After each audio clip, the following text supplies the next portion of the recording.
Hi hello నమస్తే welcome to 10 TV special interview. So ఇండస్ట్రీకి రాగానే చాలా మంది డైరెక్టరో ప్రొడ్యూసరో లేకపోతే హీరోనో విలనో అవ్వాలనుకుంటారు. బట్ ఉన్న 24 క్రాఫ్ట్స్ నుంచి 10 క్రాఫ్ట్స్ ని మేనేజ్ చేసి ఫస్ట్ మూవీలోనే గద్దర్ అవార్డు వరకు వెళ్ళడం చాలా రేర్ గా మనం చూస్తూ ఉంటాం. సో అలాంటి ఒక పర్సన్ ఇవాళ మనతో పాటు ఉన్నారు.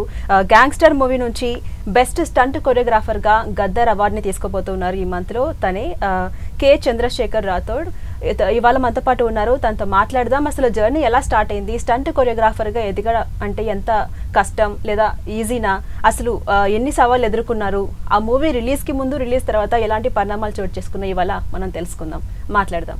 ఎలా ఉన్నారు? ఫైన్ అండి. So first of all congratulations అండి. ఫస్ట్ మూవీతోనే గద్దర్ అవార్డుకి ఎంపికయ్యారు. ఈ మంత్ లో తీసుకోబోతున్నారు. 10 టీవీ తరపున కంగ్రాచులేషన్స్.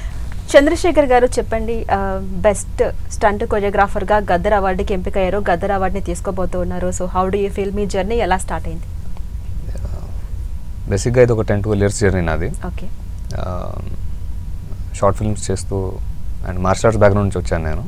దాని తర్వాత షార్ట్ ఫిల్మ్స్ చేసుకుంటూ I have done DFT in Annapurna film స్కూల్లో డిఎఫ్టీ చేశాను నేను. Later on I have done theatre arts and all. So నాకు జనరల్గా అడగడం రాదు ఎవరిని. ఓకే.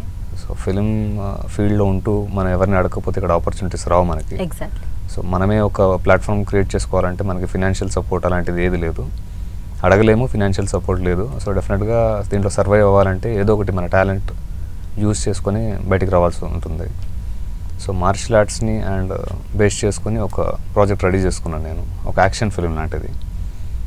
సో లక్కీలీ ఏంటంటే నాకు అది మార్షల్ ఆర్ట్స్ అనేది నా కోర్ స్ట్రెంగ్త్. ఓకే. సో ఇక్కడ ఏంటంటే యాక్షన్ ఫిల్మ్స్ అనేవి చాలా మనం ఎంతసేపు మన హాలీవుడ్ ఫిల్మ్స్ వేరే ఫిల్మ్స్ని చూసి ఇన్స్పైర్ అవుతుంటాం. మన దగ్గర వచ్చేసరికి ఎలివేషన్స్ ఉన్న ఫైట్స్ ఎక్కువ ఉంటుంది మన దగ్గర. సో రియలిస్టిక్ ఫైట్స్ అనేది చాలా తక్కువ ఉంటుంది. సో ఆ స్పేస్ ఇక్కడ ఎప్పటి నుంచో ఉంది. సో దీన్ని మనం ఫుల్ఫిల్ చేయగలిగితే మనం ఇక్కడ సర్వైవ్ అవ్వగలుగుతాం అనేది ఒక క్లారిటీ నాకు ముందు నుంచి ఉంది. సో ఆ నమ్మకం మీదనే కొంచెం రిస్క్ చేసినా పర్లేదు, మనం ఎవరిని అడగలేము ఆపర్చునిటీ కోసం. కాబట్టి నేనే బయట నుంచి మనీ తీసుకొచ్చి అరేంజ్ చేసుకొని ఇంట్రెస్ట్లకు తెచ్చుకొని ఫ్రెండ్స్ దగ్గర తీసుకొని సో ప్రొడ్యూసింగ్ చేసుకుంటూ I have done direction for this film. And so బేసిక్గా నేను మార్షల్ ఆర్ట్స్ బ్యాక్గ్రౌండ్ ఉన్నా కాబట్టి I have done action choreography also for this film. అంటే ఇండస్ట్రీలో మీరు అన్నట్టు ఎవరొకరిని అడిగితే కానీ ఆపర్చునిటీస్ రావు. మనకే కాదు, పెద్ద పెద్ద ఆర్టిస్టులకైనా అలాంటి సిచ్యువేషనే వస్తుంది. అండ్ ఎవరొకరి సపోర్ట్ అయితే ఉండాలి. అది డైరెక్టర్ కావచ్చు, ప్రొడ్యూసర్ కావచ్చు, అండ్ పొలిటీషియన్ కావచ్చు. మీరు ఎలాంటి ప్రాబ్లమ్స్ ఫేస్ చేశారు? అంటే మార్షల్ ఆర్ట్స్ దగ్గర నుంచి గ్యాంగ్స్టర్ వరకు, అంటే ఇందులో కూడా 24 క్రాఫ్ట్స్లో 10 క్రాఫ్ట్స్ని మీరు మేనేజ్ చేయగలిగారు. ఎలా జరిగింది జర్నీ? అంటే బేసిక్గా నాకు ఇండస్ట్రీలో ఏ పరిచయాలు లేదు, జీరో, నాట్ ఈవెన్ 1% నాకు ఎవరు తెలియదు ఇక్కడ. సో ఫిల్మ్ స్కూల్లో నేర్చుకోవడం వల్ల ఒక నాలెడ్జ్ అయితే గెయిన్ చేసుకొని ఉన్నాను నేను. సో మార్షల్ ఆర్ట్స్ అనేది చిన్నప్పటి నుంచి నేర్చుకుంటున్నా కాబట్టి దాని మీద ఒక కమాండ్ ఉంది. సో ఫిల్మ్ స్కూల్లో డైరెక్షన్ కోర్స్తో పాటు నాకు ఎడిటింగ్ మీద కానీ అండ్ సినిమాటోగ్రఫీ వీటి మీద కొంచెం నాలెడ్జ్ గెయిన్ చేసుకోగలిగాను. ఇవన్నీ కొలాబరేటివ్గా అంటే ఆ ప్రాసెస్లో ఒక 10 ఇయర్స్ జర్నీలో నేను నాలెడ్జే గెయిన్ చేసుకున్నాను. సర్కిల్ లేదు నాకు, సో ముందుకెళ్ళే దారి కనబడలేదు, కానీ నాలెడ్జ్ గెయిన్ చేసుకుని పెట్టుకున్నాను. ప్రాజెక్ట్ స్టార్ట్ చేసినప్పుడు మాత్రం ఇవన్నీ నాకు యూజ్ అయింది. సో లక్కీగా ఇంకోటి ఏంటంటే నా దగ్గర డబ్బులు లేవు. ఇప్పుడు ఇండివిజువల్ క్రాఫ్ట్స్ని నేను బయట ఇస్తే ఎడిటింగ్ నేను బయట అడిగాను యాక్చువల్గా. వాళ్ళు ఒక 5 lakhs 6 lakhs అన్నారు. సో పైసలు మన దగ్గర లేవు కాబట్టి మనమే చేసుకుంటే సరిపోతుంది. ఆల్రెడీ ఆ ఎక్స్పీరియన్స్ ఉంది నాకు, షార్ట్ ఫిల్మ్స్ చేసుకునే ఎక్స్పీరియన్స్. అండ్ యాక్షన్ కొరియోగ్రఫీ కూడా అలానే చేశాను. నా ప్రీవియస్ షార్ట్ ఫిల్మ్స్ అని నేను ఏవైతే చేశానో I have done choreography for that. So మళ్ళీ ఫైట్ మాస్టర్ని పిలిపించి చేపిస్తే they are giving a budget which I can't afford. So అది మళ్ళీ నేనే చేసుకోవాల్సి వచ్చింది. అంటే చంద్రశేఖర్ గారు షార్ట్ ఫిల్మ్స్ వేరు, మూవీ వేరు కదా. సో ఎలా మేనేజ్ చేశారు? అంటే ఎడిటింగ్ ఇంపార్టెంట్ కదా మెయిన్ మూవీ మొత్తానికి. యా అంటే బేసిక్గా అది ఒక ఫుల్ స్టెప్పే. డెఫినెట్లీ. ఎందుకంటే each and every craft is దాంట్లో లైఫ్ లాంగ్ కష్టపడితే ఒక చిన్న పేరు వస్తుంది ఎవ్రీ ఇండివిజువల్ క్రాఫ్ట్కి. బట్ అది ఉంటుంది కదా ఒక కోట్, అవుట్ ఆఫ్ నెసెసిటీ కొన్ని చేయాల్సి వస్తుంది. నీకు వేరే దారులు లేనప్పుడు ఖచ్చితంగా డూ ఆర్ డై అని ఒక సిచ్యువేషన్ వస్తుంది మనకి. సో నాకు ఇక్కడ నేను కష్టాల్లో ఉన్నా, నేను ప్రాబ్లమ్స్లో ఉన్నా అంటే నాకు వచ్చి సేవ్ చేసే పర్సన్ ఒక్కరు కూడా లేరు. So you have to do it, that's it. So journey చాలా టఫ్. అది మీరు చెప్పిన పాయింట్ ఏంటంటే షార్ట్ ఫిల్మ్స్ యాక్చువల్లీ అది కూడా టఫే. Short film or big film కొంచెం డిఫరెన్స్ ఏముంటుందంటే మనకి క్రాఫ్ట్స్ ఎక్కువ ఉంటాయి ఇక్కడ, అండ్ స్కేల్ పెరుగుతుంది, చుట్టూ ఉండే అట్మాస్ఫియర్ పెరుగుతుంది, అని అనుకొని ఇంత బ్లైండ్గా దిగాను నేను. ఓకే. దిగిపోయిన తర్వాత తెలిసింది బోత్ ఆర్ నాట్ సేమ్ అని, అప్పుడు తెలిసింది నాకు అది. బట్ అవుట్పుట్ ని తీసుకురాగలిగారా ఎడిటింగ్ ద్వారా? యా యాక్చువల్లీ నేను ఎడిటింగ్ చేస్తా అంటే నాకు చాలా మంది వద్దన్నారు. నేను యాక్షన్ కొరియోగ్రఫీ కూడా నేను చేస్తా అన్న, అప్పుడు వద్దన్నారు. బట్ ఎందుకు చేస్తున్నానో నా ఒక్కడికే తెలుసు. ఎందుకనంటే పైసలు లేవు నా దగ్గర, ప్రూవ్ చేసుకోవాలి. యా నాట్ ప్రూవ్ చేసుకోవాలని కాదు, కానీ డబ్బులు లేవు నా దగ్గర. That was the simple thing. Anyways మీరు చేయగలని అని మాత్రం ప్రూవ్ చేయడం జరిగింది. అండ్ మీరు ఫస్ట్ మూవీ అయినా సరే హీరో మీరు అండ్ స్టంట్ కొరియోగ్రాఫర్ కూడా మీరే కదా, సో దానికి అవార్డు వచ్చింది.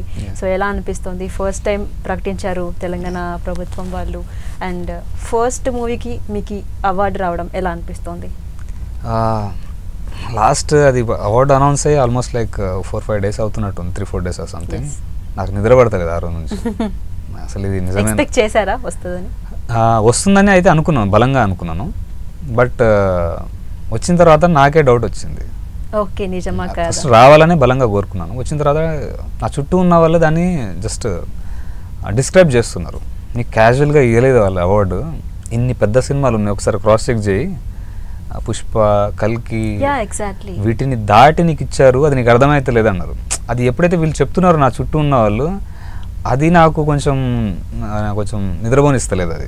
అంటే చంద్రశేఖర్ గారు మీరు చెప్పినట్టు అసలు పెద్ద పెద్ద మూవీస్, నేను మీ ట్రైలర్ కూడా చూసాను, అదే మీ చిన్న మూవీ లాగా అయితే నాకు అనిపించలేదు. ఆ స్టంట్ దానికి కొరియోగ్రఫీకి సంబంధించి హిట్ మూవీ ఉంది కదా, సో ఆ మూవీ వర్షన్లో ఉన్నట్టు అనిపించింది నాకు చూస్తే యాజ్ ఏ ఆడియన్గా. సో మీరు ఎక్స్పెక్ట్ చేశారా ఇలా వస్తుందని? అండ్ ఇంకోటి ఏంటంటే అసలు అప్లై చేయాలి, ఇంత పెద్ద మూవీస్లో కూడా నేను రాగలను అనే నమ్మకం మీకు ఏమన్నా అనిపించింది? అసలు ఎలా అప్లై చేశారు, ఎవరు చెప్పారు? Actually Telangana government awards announce చేశారు. దానికి యంగ్ టాలెంట్స్ని ఎంకరేజ్ చేయడానికి, at the same time cinema awards చాలా ఏళ్ళ నుంచి ఇవ్వట్లేరు. సో బోత్ బేస్ చేసుకొని అవార్డ్స్ అనౌన్స్ చేయడం జరిగింది. సారీ, అది ప్రకటించారు, అది అప్లై చేసుకున్నాం మేము కూడా అందరిలానే. కాకపోతే అప్పటికి చాలామంది ఎందుకు అది ఇది అన్నట్టు అన్నారు. అయితే అప్లై చేసిన రోజు మాకు అర్థమైపోయింది చాలా పెద్ద సినిమాలు వస్తున్నాయి, ఎందుకు పైసలు వేస్ట్, టైం వేస్ట్ ఇదంతా అని అన్నారు నాతోటి. బట్ ఫిర్బీ అంటే నా సినిమాకి సపోర్ట్ చేసిన ముగ్గురు మెయిన్ పిల్లర్స్ ఉన్నారు నాకు. ఒకటి Borra Sai Madhav garu, the famous writer, and Vijayendra Prasad garu, legendary writer, and doctor Mamidi Harikrishna garu. They have seen the film before itself. నేను రిలీజ్కి ముందు వాళ్ళు నా సినిమాని చూశారు. అండ్ దాంట్లో యాక్షన్కి దే గేవ్ 100% మార్క్స్, యాక్షన్ ఫైట్స్కి ఎస్పెషలీ. సో నేను అప్లై చేసే ఆ టైంకి నాకు క్లారిటీ ఉండే, డెఫినెట్గా ఈ క్రాఫ్ట్కి అయితే 100% వస్తుంది అనే పాయింట్ ఆఫ్ వ్యూలోనే కొంచెం పైసల చేతిలో లేకపోయినా రిస్క్ తీసుకొని అప్లై చేసిన దానికి. అండ్ అంటే వాళ్ళ జడ్జిమెంట్ నాకు ఆ రోజే తెలుసు. అంత పెద్దవాళ్ళు మనకి సర్టిఫైడ్ చేసిన తర్వాత దెర్ ఇస్ నో డౌట్ డెఫినెట్గా మనకు వస్తుంది. బట్ వన్స్ ఇట్ గాట్ అది అనౌన్స్ అయిన తర్వాత మాత్రం చెప్పాను కదా, ఆ రోజు నుంచి ఇద్దరు పెద్దవాళ్ళు హామీ ఇచ్చారని చెప్పారు కదా, అందులో విజయేంద్ర ప్రసాద్ గారు ఏమన్నారు అంటే రిలీజ్కి ముందు, మా film actually last year October 20 ఆ టైంకి రిలీజ్ అయింది. మా టీజర్ ట్రైలర్ యాక్షన్ సీక్వెన్సెస్ వాళ్ళకి ముందే చూపించడం జరిగింది. సో అప్పుడు they gave certified that action అనేది పీక్స్లో ఉంటుంది మన దాంట్లో. మీరు ఏ ఫిల్మ్తో కంపేర్ చేయలేరు మా సినిమాని, not even a single film. మీరు ఇప్పుడు వేరే ఫిలిం పేరు చెప్పారు నాకు, యా మా సినిమా వచ్చి 7 months అవుతుంది ఇప్పటికి.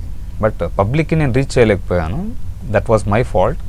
ఎనీవేస్ ఇప్పుడు గ్యాంగ్స్టర్ మూవీ అవార్డు దాకా తీసుకెళ్లారు కాబట్టి, సో ఎవరైనా ప్రొడ్యూసర్ వచ్చి రిలీజ్ చేద్దాం లేదా ఓటీటీలో తీసుకుందాం అంటే ఏమన్నా ఏం చేయబోతున్నారు? సో ఓటీటీకి ఇస్తారా లేదా థియేటర్లోనే మళ్ళీ ఒకసారి ఆడియన్స్ ముందుకు తీసుకొస్తారా? యాక్చువల్లీ నేనేమనుకున్నానంటే, అప్పుడు అనుకున్న టైంలో మేము రిలీజ్ చేసే టైంలో నా ఫస్ట్ ఫిల్మ్ కాబట్టి కొంచెం జర్నీ, ఆ ప్రాసెస్ నాకు కూడా తెలియదు. అప్పుడు మ్యానిపులేషన్స్ చుట్టూ నడుస్తుంటాయి మనకి. సో అది తెలుసుకునే లోపే రిలీజ్ అయిపోయింది. టాక్ మంచిగా వచ్చింది, కానీ నేను ప్రాపర్గా పబ్లిక్ ఇంకా రీచ్ చేయలేకపోయాను సినిమాని. సో అది ఎప్పుడు ఒక రిగ్రెట్ ఉండిపోయింది నాకు. బట్ నేను అప్పుడు ఆ టైం ఏమనుకున్నానంటే, ఫ్యూచర్లో బాగా ఒక పేరు సంపాదించుకొని మనకంటూ ఒక మార్కెట్ క్రియేట్ అయిన తర్వాత, మన దగ్గర మంచిగా డబ్బులు వచ్చినప్పుడు సినిమాని మళ్ళీ రిలీజ్ చేద్దాం. డెఫినెట్గా అది నేను చేద్దామని రిలీజ్ చేస్తారు. ఇప్పుడు అవర్ దాకా వెళ్ళగలిగింది కాబట్టి అప్రోచ్ ఏమైనా అవుతున్నారు ఎవరైనా? అవుతున్నారు ఓటీటీ కంపెనీస్ కావచ్చు, అవుతున్నారు. చూడబోతున్నాం అయితే థియేటర్. అండ్ ఇంకోటి ఏంటంటే చంద్రశేఖర్ గారు గద్దర్ అవార్డ్స్ ఎంపిక అనేది పారదర్శకంగా జరగలేదు, జెన్యూన్గా జరగలేదు అని చెప్పి బయట టాక్ వినిపిస్తోంది. సో మీరేమంటారు, మీ ఒపీనియన్ ఏంటి? అవార్డ్స్ అన్నింటిలోనూ పాలిటిక్స్ అనేవి జరుగుతూ ఉంటాయి, సపోర్ట్ వల్లే వాళ్ళకి ఇస్తూ ఉంటారు, అండ్ వచ్చిన వాళ్ళకే మళ్ళీ మళ్ళీ వస్తూ ఉంటాయి అని చెప్పి బయట టాక్ అయితే ఉంది. ఏముంది, ఒకవేళ నాకు రాకపోతే ఎగ్జాక్ట్గా నేను కూడా ఇలానే అనుకునేవాడిని. ఓకే, నేను ఒక మిడిల్ క్లాస్ నుంచి వచ్చినవాడిని. నేను, మా ఫాదర్ ఒక కానిస్టేబుల్. నాకు ఇందాక మీకు చెప్పినట్టు నాకు ఏ సర్కిల్ లేదు ఇండస్ట్రీలో. నేను దిల్ రాజు గారి అపాయింట్మెంట్ కోసం ఆల్మోస్ట్ ఒక 1 year 1.5 year తిరిగాను నేను. నాకు అపాయింట్మెంటే దొరకలేదు. దాని తర్వాత ఎక్కడో విజేంద్ర ప్రసాద్ గారికి ఏదో ర్యాండమ్గా నాకు అపాయింట్మెంట్ దొరికితే ఆయన్ని టీజర్ చూపించడానికి వెళ్తే ఆయనకు టీజర్ ఫైట్స్ అన్ని నచ్చి నాకు దిల్ రాజు గారి దగ్గర నన్ను పంపించారు ఆయన. సో నాకు దిల్ రాజు గారి దగ్గరికి వెళ్ళడానికే 1.5 year పట్టింది. సో అక్కడికి వెళ్ళిన తర్వాత అది కొంచెం వర్కౌట్ కాలేదు. ఆయన ఉన్న బిజీ షెడ్యూల్లో మా ఫిల్మ్ని చూడలేకపోయారు ఆయన. అండ్ జయసుధ గారిని నేను టీవీలో నేను ఎప్పుడూ లైవ్లో కూడా చూసింది లేదు ఆవిడని. కానీ ఆవిడ నోట్ తోటి the best action choreography award K Chandrasekhar Rathod అని చెప్తుంటే అండ్ ఐ ఫీల్ లైక్, నేను చెప్పాను కదా నాకు నా 4-5 days నుంచి నిద్ర లేదు.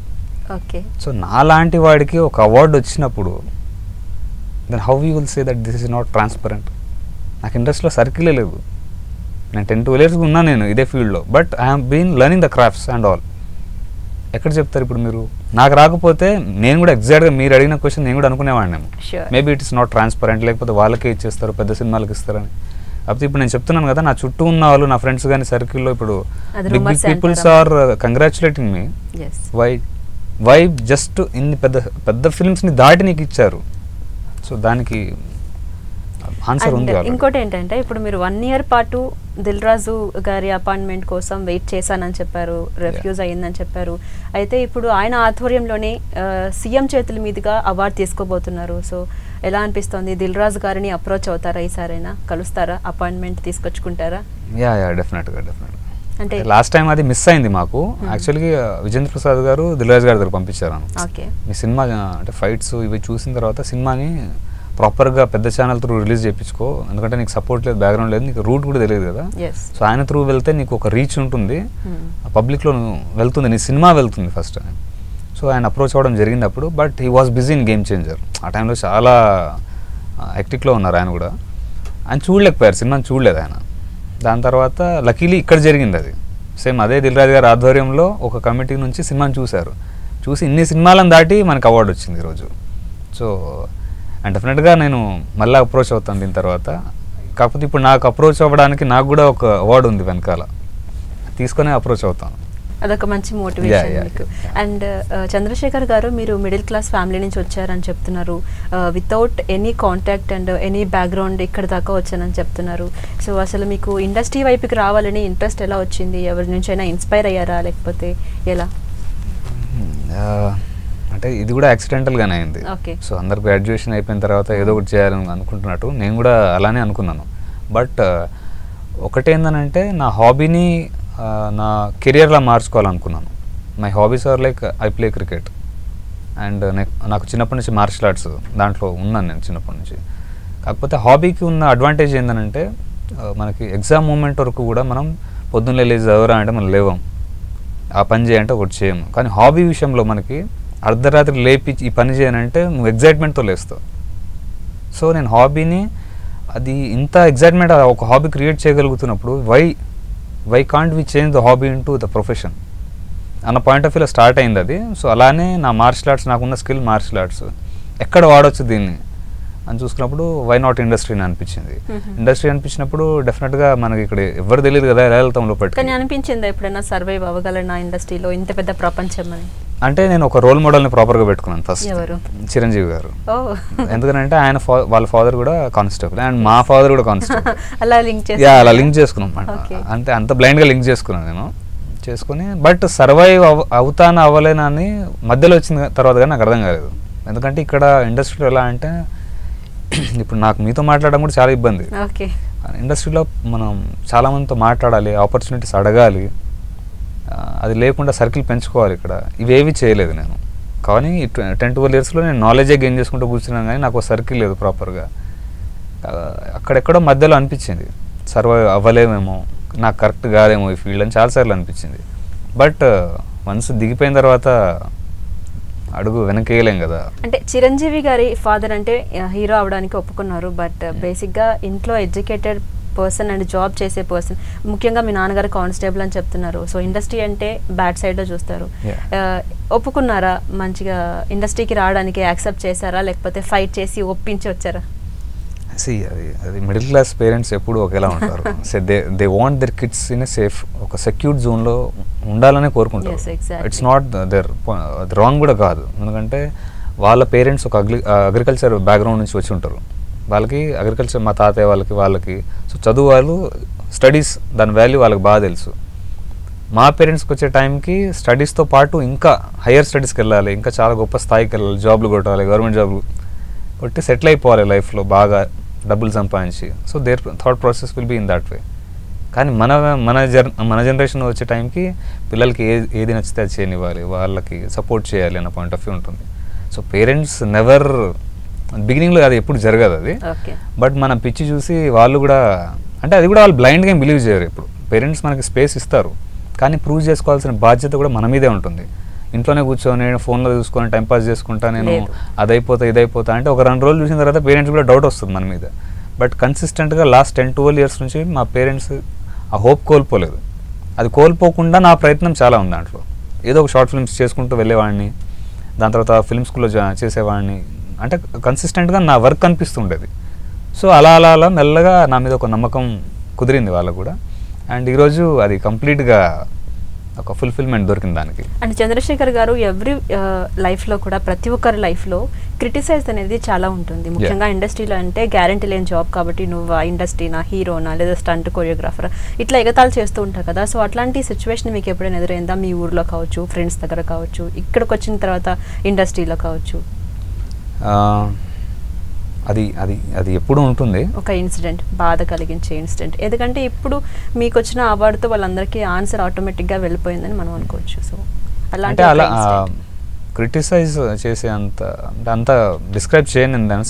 సింపుల్ ఎలా అంటే, ఏదైనా సరే మనం ప్రూవ్ చేయనంత వరకు అది it's very common thing.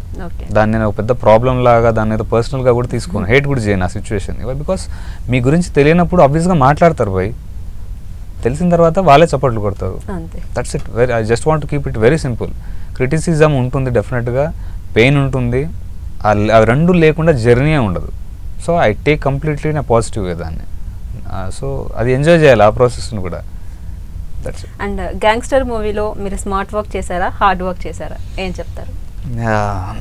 Smart work చేద్దామని దిగిన, కానీ it's like A hard and తర్వాత అంటే మస్తు స్మార్ట్ వర్క్ అనేది చేద్దాం దీన్ని, చాలా తెలియదు కదా, నా ఫస్ట్ ఫిలిం కదా, స్మార్ట్ వర్క్ చేసుకుంటా ఏంగా చేసేద్దాం అన్నట్టు దిగిన తర్వాత ఎవరికి చెప్పలేను, మళ్ళీ హార్డ్ డే అయింది లాస్ట్కి. హార్డ్ అయింది. అండ్ నెక్స్ట్ ప్రాజెక్ట్స్ మీ నుంచి ఎలా ఉండబోతున్నాయి? హీరోగా చేస్తున్నారా, స్టంట్ కొరియోగ్రాఫర్ కానీ మీ వర్క్ అనేది కంటిన్యూ చేస్తారా? నెక్స్ట్ ప్రాజెక్ట్స్ ఎలా ఉండబోతున్నాయి? అండ్ వేరే పెద్ద వాళ్ళతోటి అప్రోచ్ అవుతున్నారని కూడా వినిపిస్తోంది, ఆ డీటెయిల్స్ ఏమైనా చెప్తారా? నెక్స్ట్ యాక్చువల్గా కొన్ని ఫిల్మ్స్కి ఇప్పుడు రీసెంట్ టైంలో యాక్షన్ కొరియోగ్రఫీ కూడా చేశాను రీసెంట్ టైంలో. And I have been writing from last couple of months. ఒక 2 స్క్రిప్ట్స్ రెడీ చేసుకున్నాను అండ్ పెద్దవాళ్ళకి అప్రోచ్ అనుకుంటున్నాను. అండ్ ధనుష్ లాంటి హీరోలకి ఒక కథ రెడీ చేసుకున్నాను. అండ్ సమంత గారికి ఒకటి పిచ్ చేయాలి అని అనుకుంటున్నాను. బట్ మనకి అంటే ఒక 4-5 డేస్ బిఫోర్ వరకు ఒక కామన్ క్వశ్చన్ ఏంటంటే, ఎలా అప్రోచ్ అవుతావు, నీ గురించి తెలియదు కదా ఎవరికి అని ఒక చిన్న డైలమా ఉండే నాకు కూడా అండ్ వాళ్ళకు కూడా. బట్ ఈరోజు మనకు కూడా ఒక అవార్డు రావడం వల్ల even I have certain thing which I can show them.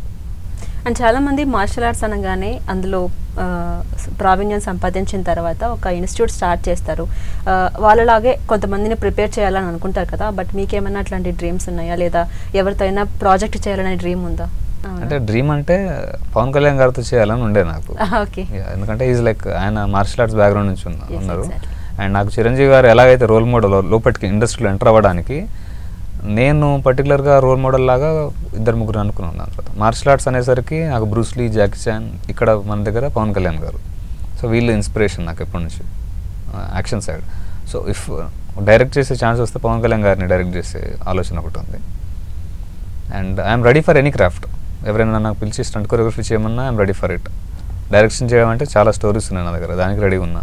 Action side అంటే I'm ready for it anything.